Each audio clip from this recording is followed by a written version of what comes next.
I'm Rosemary. I'm Beatrice. And this is Not Without My Sister. We should say at the very top of this podcast, we are in fact sisters. Happily. Aren't we, Beatrice? Look, we are sisters. You seem very unsure about this. You're like, no, we are. We are sisters. In fact, on one occasion, Rosemary on the bus from Galway to Dublin was mistaken for me by somebody who was in my class in college. Do you remember that? There were two occasions. There was one time on the bus in Galway, and there was another time I was walking down Grafton Street, and somebody stopped me and said, "You must be Beatrice McCabe's sister." Oh. And I was raging. Oh, were you? I would have been more raging that like the person who knew me actually very well thought that you were me because I'm almost 7 years older than you. So what does that say about you?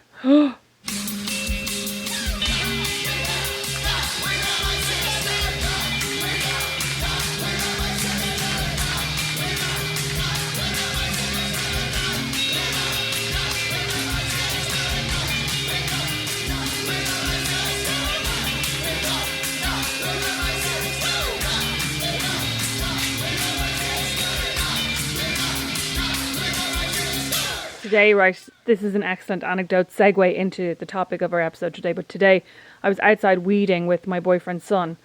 Well, I was weeding and he was just being very ineffectual, but I was pretending he was being good and going, saying encouraging things. And he was like literally just digging up lumps of muck and ignoring the dandelion. Nobody cares about the dandelion roots except me. Anyway. And he was talking about some character in a video game that he wants to be. And he was going, I think it'd be great to be him because he's 20 and he doesn't have to do anything his parents say anymore. And I said, well, I'm an adult and sometimes I still do what my parents say. And he looks at me and he goes, yeah, but like this guy has a job.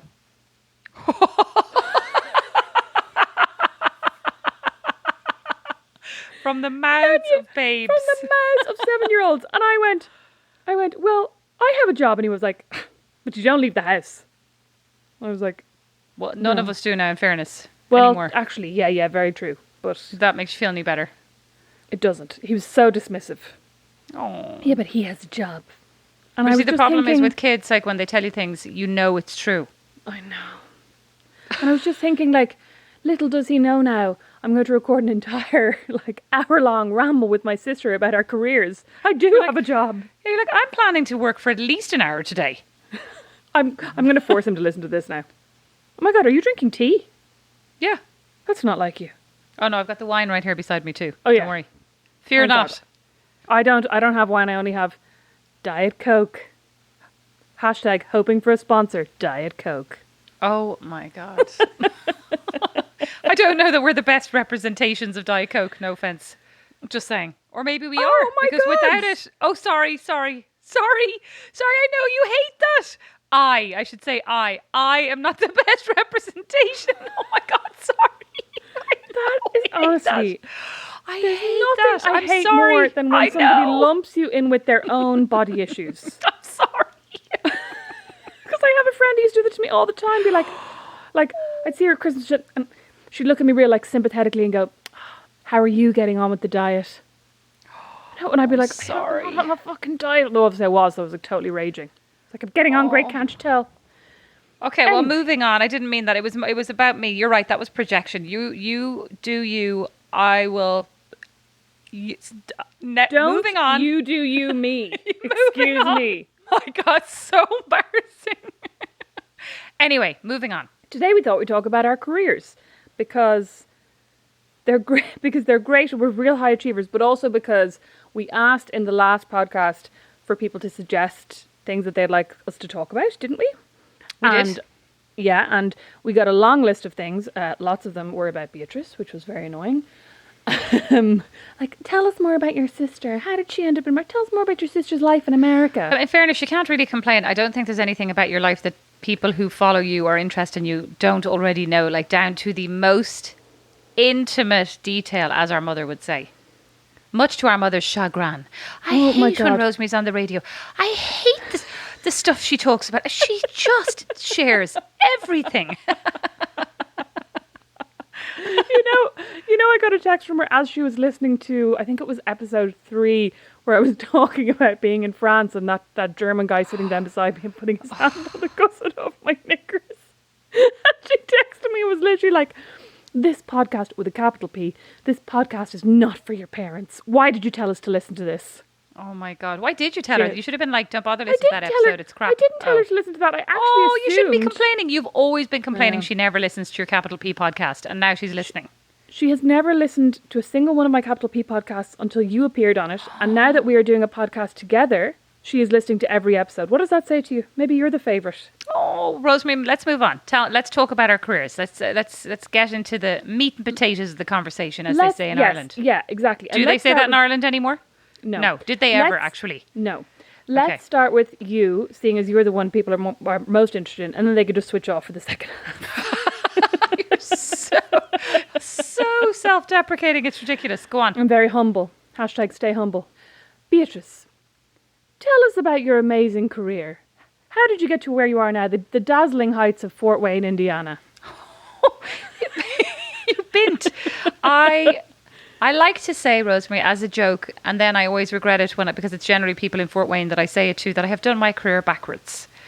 So I started out in Milan, went to Paris, to New York, had a small trip to Dallas, and then ended up in Fort Wayne. And correct, I say that is not necessarily the normal arc of a fashion career, but I actually don't even know necessarily that I work in a fashion company anymore. It's more like Vera Bradley's kind of unique. But I did start out in fashion. So I studied fashion at NCAD. I did a joint course, what's called History of Art and Design and Fashion. Oh yeah. When you first studied fashion design, what did you did you imagine you were going to be a fashion designer under your own name and your own brand? Was that kind of the did you have a dream in that way, if you know what I mean? Not necessarily. I just thought I would design clothes. So that's probably the first correction that happened to me, as so to speak. I thought I would do clothes. I was always making everything, making clothes, making stuff, doing fashion wheel, right? Super cool. Oh my God, in, making clothes. Do you remember you made my confirmation dress? You're so ungrateful. No, I was That really grateful. glorious shift. I really wanted like a chic little 90s secretary, which is what I got basically, like a little shift dress in a pinstripe. But remember, Mom's heart was nearly broken because you were finishing it the night before the confirmation. Like Mom had been saying for weeks, Beatrice, you really want to get that started. And like you're a bit like me, I think, in that like you're very good at doing things at the very last minute. Very good at it. And this was the very, very last minute. I also made my own Deb's dress. You're reminding me now, that orange thing, that bright orange thing that like I thought it was gorgeous. I felt gorgeous until I got there, and then I was like, oh, everybody's dressed like a princess, like they're going to the princess ball. No, I mean, it wasn't necessarily that. I know, yeah. I just looked like I was at a different event, and my purple feather boa. I still love that colour combination. That's why I ended up in Marni. It's all purple and orange and avocado. You looked really cool. We must actually dig out a photograph. Oh my God, there's a terrible photograph, I think, actually, of the two of us standing in the sitting room and you're going to the Debs and I'm wearing a fleece. I don't know why Mum couldn't put something nicer on me. I have some photographs somewhere, but loads of them are in black and white, which is really annoying. Like it was so trendy for a really while, you know. annoying. But it's really hard yeah. because then you can't kind of date it, you know. But that's probably an advantage because you could pretend it was like chic and black and white. Like you could pretend well, the I dress have was some. black and Oh, white. you're right. Well, I mean, it was cool. I mean, it was cool. It was cool. Fine. It was cool. I have some photos of that somewhere. And then and in college I did my I took a year out actually because I hated my fashion course, but it was more the politics of it. I took, I did 3 years. I did my Erasmus and I went to Milan because I just always wanted to go to Italy. Like I always wanted to live in Italy, and obviously it's a big capital of fashion, you know, famous, renowned for that. And I wanted to learn Italian and I fancied all the like art history, etc. So it was like just kind of, that was my dream, you know. So I did my Erasmus and I went there. I went to Milan, right? Wasn't it Milan? Yeah. Did you go to Milan or did you go to Bergamo? No, I went to Milan. I worked. My first job was in Bergamo, but I went to Milan and I was underwhelmed by the college that I went to, because like in NCAD we had at least, you know, knitting machines, and over there I went to my first knitting class and they all whipped out their knitting needles. Now you would have loved it actually, but I was very taken aback. Sorry, Beatrice, I would have hated it. They would have been like knit. They would have been like knit 10 rows, and like 40 minutes later I would have still been on row 8. Well, I like the fact, just like today, gone? just like today, the boys came in before this and asked Rosemary if she would knit 2 Yoshis. She's like, yes, get back to me in 2 years. But I mean, I don't know if you've actually met these children. I think you have, because now that you've offered them something, every single second of every single day, they're going to be waiting for this knit Yoshi. for the next 2 years. So No, you better get knitting. No, I actually think I'm safe because Bo cycles through his Yoshi obsession very quickly. So it'll be Kirby's in 2 weeks, and then it'll be something else. Oh no, it's and then full it'll be on back to with the Yoshi's. masks. It's currently masks, Nerf guns, and masks. They love wearing these masks around their lanyard, their Vera Bradley lanyards. Like they look the epitome of chic. Anyway, so I went to Milan.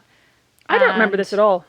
Yeah, and I lived don't with think I various missed you at different all. people. Thanks. I lived with various You're different people, and I was only there for 3 months. Oh, It okay, felt- okay. It felt so it very wasn't a long. whole like- year.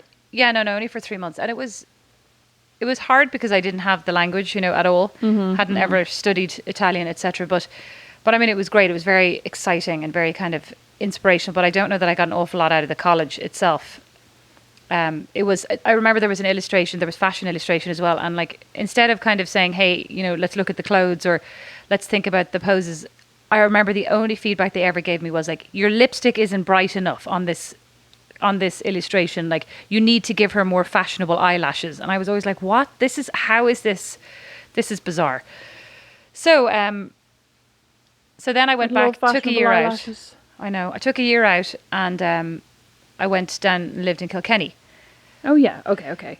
Yeah, yeah. It's and all I worked coming together for- to me now. Yeah, I worked Thank for God. a printmaker, Sabina Braxton. I worked for her for during that year, and I also worked for the Irish Landmark Trust because I think I was in a bit of like I was kind of like I'm never going back to fashion, hate it. I'm going to go And into what- architecture, which was actually what I wanted to do in college Oh, in yeah. the first place. But what happened? You didn't get accepted into architecture, did you? I thought I they got- decided you were too artistic or something. No, There I was got something. They said that they were like, you can come here, but we think you should go and do fashion design. And I was kind of in two minds. Did I want to do architecture? Did I want to do fashion? So that kind of tipped me, pushed me further towards the fashion. And also I had done just like a 2-week job placement, the way you do in fifth year or whatever, in my Yeah. uncle's, in the civil service. He was in the... The Office of Public Works, Yeah, the OPW. yeah. Actually, I enjoyed it, but I think I was more like, oh my God, fashion's going to be so, exciting and glamorous, etc. Although Yeah. I still think architecture would be great. Anyway, and then, then I was like, I'll just go back. I'll just finish this year, I'll just get my degree. So I went back and actually really enjoyed fourth year. That was good. And what did I do then? Oh, then I went to Italy. Like I literally the next week after I graduated, I packed my bag and went to Italy. And I stayed there with my cousin. My what, cousin like- lived there. Our cousin. When you went to Italy straight after you finished your degree, did you have a job lined up or any work or anything, or were you just like going to go over and basically hoof it around trying to find work? Yeah, that's exactly. I was going to go over and hoof it around, and I remember I was very optimistic. And Mom used to send me over like 50 euro a week. She was always concerned that I was, starving, which I was starving. Actually, I looked great. This is again now my own body issues. Stop I know, right? now I know, right? glamorizing Exactly. starvation. I know, not anymore. But at the time, I thought I looked great because I was absolutely starving. Could only afford a cappuccino and an orange every day, and like, of course, I was skinny. Oh, and wine. And yeah, just Well, to be clear. I mean, to be fair, wine was very cheap in Italy. Wine. I'm like, can't even talk right now. Wine was very cheap. And also there were always millions of people willing to buy it for you, which was the other thing. That's actually true too, yeah. Go to a Yeah. bar, everybody's buying you wine. Oh my God, I was thinking about the terrible, terrible situations I put myself in Italy. But there's a stories for another Those podcast. are stories for but another like, podcast. Yeah. yeah, but honestly, I was like, oh my God, I actually think I would kill myself now, like if I saw the behavior of me. Anyway, so that was great. So I looked around for a job. I remember like I went to Etro. I went to every single fashion house. I knocked on the door. I left my resume. I'm sure they just turned around and chucked it in the bin. Because like really so much of it is about connections. Not so much like being connected, but having an introduction. Yeah. 'Cause even- Having someone to go, Yeah. this is my friend or this Yeah. is my cousin. I have this vision of you now, like, in Coyote Ugly when Piper Perabo starts going around to all the record companies and going, can I just give you my demo? Oh my God, And they're exactly. like, sure. Exactly, yeah. And finally I went to a company, like a recruitment agency, and they got me a job. And actually, I think it was so shady now when I think about it. They got me a job with Fiorucci, wasn't it? Yeah, with Fiorucci. But it was like a licensee. Fiorucci's making a big comeback. Yeah, well, I mean, they've always been cool, but this company actually owned the license for Fiorucci. So it was out in Bergamo, and I used to get up every morning at 3 a.m. to get a lift from one of the guys who worked out there, and he would pick me up out on the road at 3:45, and we would drive the hour and a half. Then I'd do my day's work, and then I would come back the hour and a half and do the whole thing. I'd probably go out, drink loads of wine, and then get up at 3 a.m. So I did that for about 3 a.m.? yeah, I was very dedicated. When I say to people, like, I worked really hard, I worked really hard. So I got up, did that. I'm horrified. I'm like And then- remembering but- the like handful of times I got up at 4 a.m. to go to the gym with my mad friend Neve. And Well- I'm like, that was hard. But then I used to come home and get back into bed at like 5:30 for 2 hours, 3 hours. Well, it was after about the first 3 months. So this should have been, I mean, obviously in hindsight, this should have been the writing on the wall. You know, after the first 3 months, I worked with 2 girls, just me and these 2 other girls. And it was great fun. Like we just sketched clothes all day long. It was fantastic. And they lived there in a hotel that was paid for by the company. And I was always like, why am I the mug? This is my common refrain throughout my career. Am I the mug? Anyway, eventually they were like, your paycheck's going to be delayed, but we're going to put you up in this hotel. And I was like, great, right? So they put me up in this hotel. 2 weeks later, we get kicked out of the hotel by the hotel proprietor because bills have not been paid. And we've been like putting everything on our room service, etc. You know, you can imagine. I mean, not like living it up or anything, but we had been ordering. We'd been eating food because we were told to, you know, get your breakfast here, have your dinner here, etc. And then, so in month 4, I went to work one day, and as I had to get the bus then at this point because your man got let go, so I had to get the bus, so I had to get up even earlier and then walk about a mile in the morning to the place from the bus stop. And when I got there this morning, all the women who worked in the sewing in the atelier were out on the street with placards in their uniforms, like, you know, obviously on strike. And I'm going, the innocence of me, you know, I was like, what is going on? What is this celebration? So I'm the, you know, whatever it's called, I'm the one crossing the picket line, going into the office, doing my day's work. Yeah, no idea. Passing the picket. Exactly. Well, I had no idea. And then afterwards, when I asked for a translation of what it meant like pay us our salaries. We haven't been paid for 6 months, etc. So I realised at that point that there were, you know, did I realise? Probably not. The things were not going well, yeah, but I still stuck it out for another 2 or 3 weeks and then got told, like, hey, you're never getting paid. We're closing down. So back to square one. I found myself back in Milan going, what's next? But then my cousin's friend introduced me to, he had a connection at Marni, and he heard that they were looking for somebody to sketch the clothing for the design team.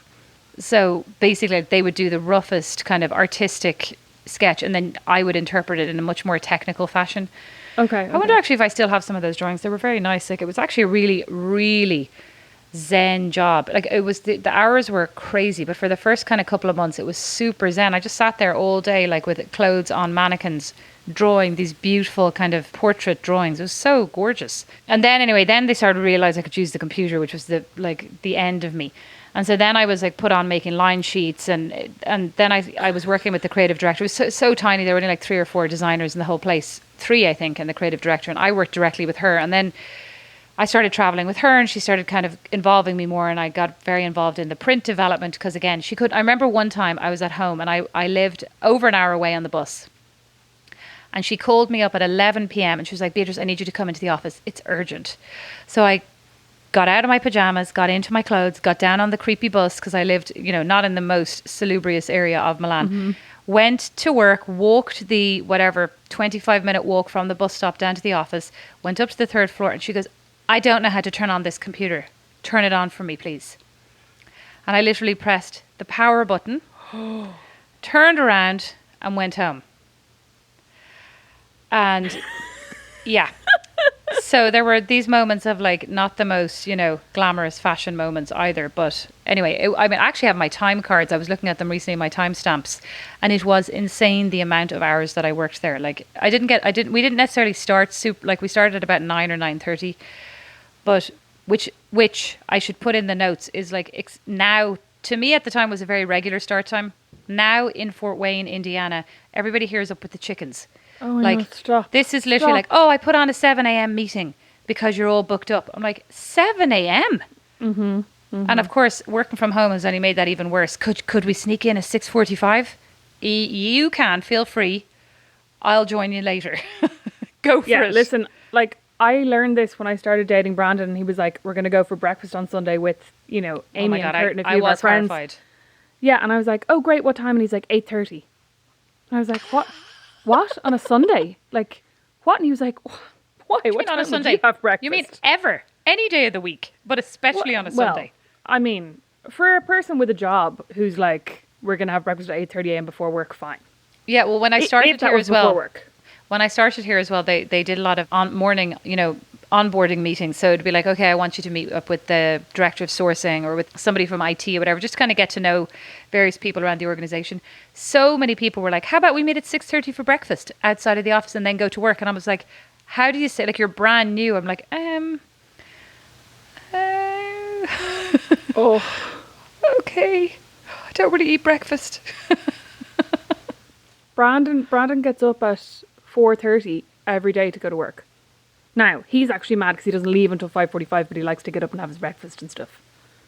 Well, Relax. Mom and Dad used to get up at the crack of dawn as well and go to work. I mean, I suppose, I'm sure lots of people are listening to us thinking, like, get over yourselves. This is not, like, weird. Right? No, but like Sunday breakfast at 8:30 is weird. Oh, Sunday is definitely weird. That's totally weird. Oh, except if you have kids. I mean, I now think, like, I'm like, yeah, it's listen. already 8:30. I know, 8:30. You're like, Jesus, is it like bedtime for them yet? Yeah. We're yeah. like, Oh my we've been up God. for hours. Anyway, sorry. Okay, so you're in Marni, and what was your job title in Marni then? So I started out as a design assistant or associate. I can't remember. Like, 'cause I think they're, it's not quite the same levels. It was more like designer, assistente, assistant. And then, that was not like, because I didn't think anybody could decipher that. I was just thinking about what my title was. Sorry. And then I moved into accessories and print design. So I did a load of research and like load of vintage buying and kind of interpreted patterns and worked on handbags and shoes. So that was, and jewelry. That was really what I did. I wasn't really involved in the clothing. So it wasn't a choice, if you know what I mean. But once I started working on accessories, I found it really interesting in a way that I wasn't as interested about in the clothing, I was more fascinated by kind of the democracy of a handbag, how it can be for everybody, and how everybody can get this from this product. Everybody can participate. It's much more universal than, say, clothing, where you have to be a certain size for certain brands or a certain shape or certain, Like, or also and like a certain lifestyle. Yeah, and they're also just really kind of feel good things, everybody can buy a handbag and everybody can enjoy it. Whereas you can buy clothes that can make you feel like crap, this top, I never should have bought it. It's hideous on me. Every time I wear this, I mean, yesterday I went to the office and for the first time ever, and I was like, oh, I'll try on this shirt that you gave me actually. This leopard crossover shirt. Now, number one, why do people make crossover shirts that do not close and all that happens all day long is my boobs just hang out of it, right? I think that's the one that I actually had professionally seamed because the inside wasn't like Wonderweb. Do you know what I mean? So it just kept popping out. So annoying. Oh, yeah, I know what you mean. The inside seam, like. But also I wore it with like these red earrings and this red skirt, and halfway through the day I was like, I have forgotten how to dress myself. I actually look atrocious. And then Kevin in the office said something to me like, oh, are you auditioning for Falcon Crest? And I was like, I cannot. Like, I literally, yes, Rosemary, thank you for looking shocked. I can't, right? Chic. How rude. And he was dead right. And then I caught a glimpse of myself on the camera and I was like, I look absolutely ridiculous. I look like Alexis Carrington, circa 1982. Which actually sounds cool, but it wasn't a good look for me. And my hair was atrocious. I was looking like a cross between the Grog from Fraggle Rock and Alexis Carrington. It wasn't good. You're obsessed with this Grog. Yeah, well, I'll show you. I'll actually show you a picture. I took a picture the other day of me with my mask and my hair, and I was like, there is something very groggy about this. Yeah. I did. Yeah, a little bit, yeah. Thanks. It was the mask. It wasn't you, it was the mask. Okay, so I better get faster because it's going to take too long. Yeah. Okay, so then I went anyway. Oh, this is a good one actually. Then I decided then I got obsessed with like, I want to get another job. I want to move to Paris. I was always thinking about moving back to Ireland. So I was always applying for jobs in Ireland and like pitching myself for jobs in Ireland. And this is connected. I was also very good at Photoshop, right? So I was very good friends with a lot of the people in Marni, and one of the couples, there was a couple who worked there, and the guy worked downstairs because Marni actually originally was called Chiwi Furs, and they make all the furs it was a family company, and they made all the furs for Fendi. They still do. Fendi, Valentino, etc. That's how they started out. And then they had 3 sons, and one of the sons married Consuelo, who's the founder of Marni. And she started it and it was more of an offshoot of the fur. There was a lot of fur in the beginning of Marni, if you look at it. And then she had really strong kind of colour sense and style sense and a very unique, I think, kind of playful identity. So she started her own sub-brand, which actually became probably bigger than Chiwi Furs at the time, right? That's conjecture on my part, but it seems like it was more of the focus. But anyway, downstairs, there was still all of the fur, manufacturing and styling, and like it was amazing. Craftsmen, obviously polarizing, but very amazing. Anyway, one of the guys, the husband of one of the women that I worked with, worked down there, and it was his birthday. So I took one of the photos from our most recent fashion show, and it was 3 beautiful models with, jewelry and clothes on and all that kind of stuff. And I photoshopped his face with a big beard into the middle picture, right? And then we all did happy birthday. We all said this was great. Happy birthday, Antonio, whatever, right? And we all signed it and brought it down to him, laughed our heads off, etc. Fast forward about 2 months later, I'm like, I want to get another job, because I'd been there for 3 years, which is a long enough time in fashion. But also I think sometimes to progress, you have to leave. You'll have this slow growth within a company, or you can kind of jump up the ladder, up a couple of rungs by moving elsewhere, Especially if a company's small, there's not that much room. Oh, well, actually, you reminded me. Yeah, this was a family-run company, and the daughter and son were just graduating college, and it was very clear that they were going to be, next. And I wanted to grow, and actually loved my job, but I did want to kind of see, get that broader experience. So I wrote to Eden, right? This is so embarrassing. Oh, this is Ali Houston's company? Yeah. I wrote to them and I was like, hi. I think I know where this is going. I was like, I really enjoy your company. I appreciate the purpose-driven nature of it, etc. As an Irish person, I can really relate to this. I have this experience. I these capabilities, and my attention to detail is, top notch, basically. And then I attached a load of examples of my work, right? Sent it off. Never heard anything. I was like, the cheek of them. Can't believe they never write back, because that was also my naivete at the time, right?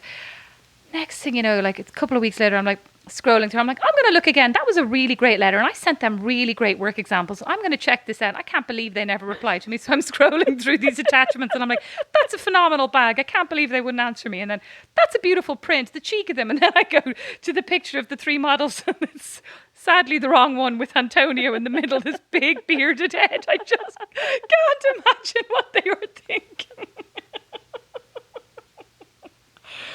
Oh, so embarrassing. So I'm very careful now whenever I write letters or send off applications to double, triple, whenever you Photoshop check people's heads into photographs and then delete it from your computer. So true. Oh my God, I'm now remembering a particularly horrifying... Oh, that was brilliant. Amsterdam for Mom's 60th. Oh my God, this was brilliant. My face into her head, or vice versa. Yes. And it was like exact same person. Literally doppelgangers, but you were in the exact terrible. Same pose at the exact same angle at the table. Wearing very similar earrings as well. I was looking for that picture recently and I couldn't find it. You're going to have to find it. I couldn't find it either. 2G. It's amazing. Okay. So I applied for, and then I got contacted by a headhunter in London saying, hey, we have a company in Paris that's looking for accessory designers. And I was working with my friend at the time. And so, we said, we'd both like to come, myself and Julie. As design partners, wasn't it? Yeah. And we were like, let's pitch ourselves. Let's pitch both of us. And so we went over, we met John Galliano, which was very exciting. And we got the job. And so we both were working there in Paris. And that was really exciting. And we were there for 3 years. And then... I loved working at Galliano, actually. And we also did some, we spent some time in the Dior studio, because obviously he was over both. So really there was really amazing exposure, and the studio was super fun. Like, it was just a very kind of vibrant team. Everybody was kind of the same age, very probably, single, like all kind of hanging out together. So you were really all friends as well, which was really nice. Yeah. But like, he was also from that kind of group of, like, he was from, he had gone through Central St. Martin's, hadn't he? So he was like, really, I mean, the sense I got from that studio, and I'm thinking of it in comparison to the next place that you went, was like very young, very fun, full of creatives who were very passionate, but also very diverse and kind of quirky in their own way. And there wasn't so much of a like, we're in fashion, you know what I mean? No, it was more like being around a load of artists, you're right. And it was very familiar, because a lot of the people who worked there had gone to college with him, or he had interned for him. Like, a lot of people were interns and then were employed, so it was a very kind of loyal band of friends, working together. And also, because it was more his passion project, like, it was financed by Dior, but there wasn't the same, I think, urgency for it to be as commercial as Dior. Dior was the moneymaker, and then this was more the kind of press end of Yeah, this was the yeah. PR machine, you know, because this was where he got to be his true creative self. Like he was super passionate about his men's line. His men's line was really fun to work on. And all of the fashion shows were like phenomenal. They were all like massive theatrical spectacles, like Yeah. just so elaborate and creative and amazing, you know, really, really exciting. And so, but after a while, I kind of started to think, like, from my own perspective, like, I want to understand how to run a business. You know, I want to understand what the mechanisms are that make something commercial. And working on something so kind of avant-garde, you never got to see anybody wearing it, you know, because A, it was so Yeah, yeah. expensive, and B, it was such a limited edition. He had one store, he had some wholesale, like, retail partners, but the majority of the business was actually private clients. You know, so many well-known celebrities came in to be fitted for their weddings or for events that they were doing. And he also had a big following in the Middle East. So like a lot of the royal families, you know, would come for their weddings, and, you know, it would be like 72 people commissioning clothing. And it was, so that was really probably the driver of the business. And that wasn't so much what I had anything to do with, but like I was, I suppose, to your point, thinking, you know, how am I going to be the most well-rounded for the future, you know? So Yeah. I wanted to go to America, because certainly Americans are all about the business. And so again, I got contacted by a headhunter, myself and Julie both, and we both went to America, to Diane von Furstenberg. We went to America. We did. And actually, I remember we were interviewed by her in her apartment in Paris. And she had this, I mean, amazing apartment. And, you know, it was amazing to go to her personal home apart from anything else. Like, it was so In eclectic. Paris? In Paris, yeah. She had, I don't know if she, I mean, irrelevant, to her apartment at the time there, right? And the two of us arrived along, and I was wearing my tightest pencil skirt, which I was very proud of, and extremely high heels and a blouse, right? And I looked, I mean, I think at the time I'd say you look great. I Very thought I looked chic. great. Yeah, I looked great. And so we arrived into her sitting room, and the housekeeper opened the door and let us in, and kind of said, you know, Diane will be here in a minute. So we're sitting there in the sitting room on the couch. And there were many couches, just to be clear. There were many couches. There were beaded chairs. There was a divan. There was a chaise lounge. There was, you know, the whole thing. Diane comes in anyway, and she goes, oh, hello. You know, she goes, oh, please, ladies, actually sit over here. So we stand up and we sit on the other side. And she goes, oh, no. Please sit there. And so she goes, points at these beaded chairs. So we go to, like, literally every time my bum nearly touched the seat, she goes, oh, actually, no. She goes, sit on the floor.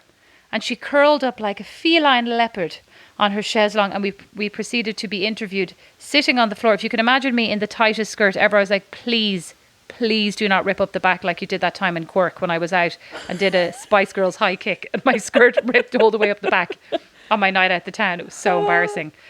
Please. So luckily nothing, but I just remember going like, this is weird. Like, I can't believe she made you sit on the floor, and I also can't believe that, in a way, having made you sit on the floor, you were like, yeah, this is the job for us. I know. Actually, in hindsight, I thought that too. I was like, am I the mug? Yes. I know. You're Well. making a yes face.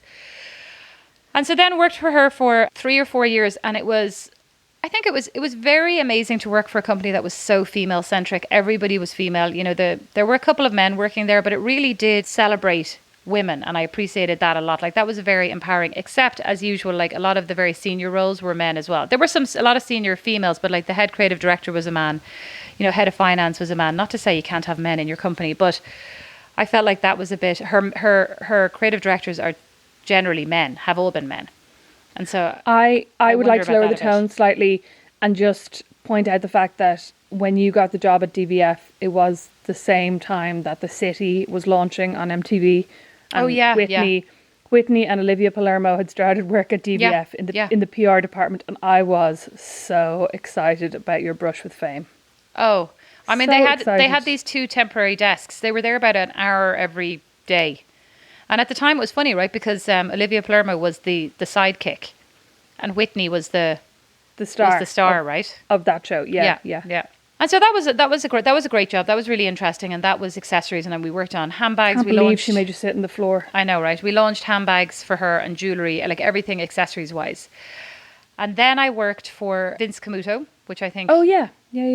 is or was available in Brown Thomas at one point. I think it still is. I think it's in Arnott's as well now. Yeah, and I got that job through one of the girls that I worked with at DVF. her uncle was the president of Vince Camuto at the time. And so I met him at a party, etc. And he then reached out and said, hey, do you want to come and work here?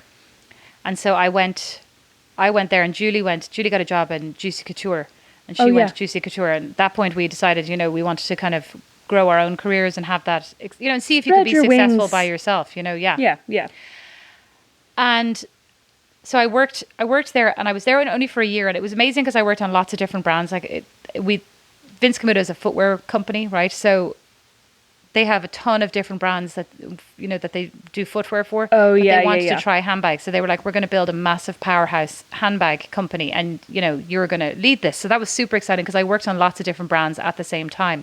So that was really interesting. Lots of different teams, and I was only there for about a year, and I traveled way too much. I had just had my first baby. He was 3 months old when I started that job. And I spent 6 months of the next year in Asia, like literally fully 6 months. I was not there. Oh. And I regret that now. Like, that was really stressful. And I think I was pretty unhappy, like, in terms of I didn't remotely do a good job balancing my personal life. Very often we worked until 3, 4 a.m. when I was in New York. And then for the other 6 months I was in Asia. So I feel like that was not my proudest moment, I have to say. Well, I mean, that's... But I mean, I didn't prioritize. Like, some of that was me not saying, hey, I can't do this. Hey, we need another person. Hey, Yeah. that's not a reasonable expectation to say to somebody, you need to stay here until 4 a.m.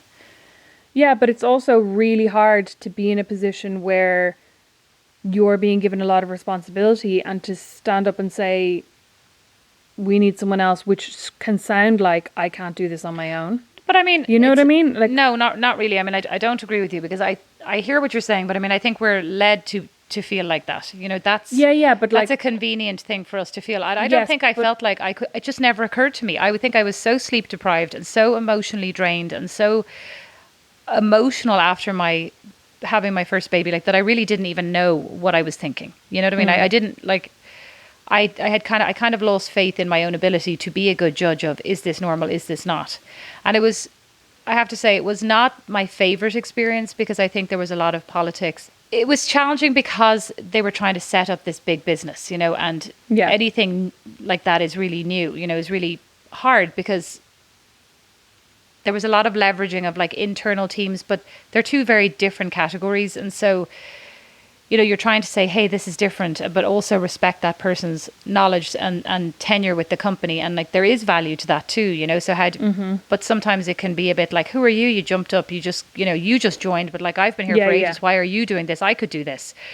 And then after the first year, one morning we got an email that said, could you all please meet us from the HR team? Could you all please meet us tomorrow morning? And I wrote back, great, dying to see you. Should I bring breakfast? And I got no reply, right? Which I was like, that's weird. How weird they didn't reply. And when I got there the next day, we were all let go. They shut down the entire division. And I felt like an absolute, like, muggo, because I did rock up with 12 muffins. Oh my God. Well, I actually thought you were going to say that they wrote back and said, yes, that'd be great. And I was like, that's terrible. Oh, no. That would have been worse. No. And they said, and they were like, okay, well, you can file for unemployment. But I couldn't, because I had a H-1B, I had a visa. So I couldn't file for any unemployment. And they said, we're going to give you 2 weeks severance. And I said, I would like 3 months severance, based on the fact that this is going to be really hard for me to get another job. And actually they came back, and I think they gave me 3 or they gave me 2. Like, it was very decent. It's very unusual, I think, that they didn't really argue. They kind of said, oh, okay, that's fair enough. But it also made me think of the power of asking. I wouldn't always have asked. I only asked because of my visa. If I had been able to get unemployment, I may not have asked. Yeah. And I feel like the first offer is always the worst offer. And very often we take it. We don't necessarily know that this is intended to be a negotiation, Yeah, I mean, I don't know that it would ever occur to me to negotiate at that point. Like, at the point of, we're letting you go. I don't think I would ever feel like I know, could because what's your leverage, right? Yeah. So then I went to work for JCPenney, and this was supposed to be super exciting when Ron Johnson took over, and he was totally revamping it. And there was a really amazing cast of creative people. There was RuPaul, can't remember what her name is, from Barney's. She has amazing style, like an amazing fashion guru. There was Nick Wooster, right? I think he's a very famous menswear, again, kind of fashion expert.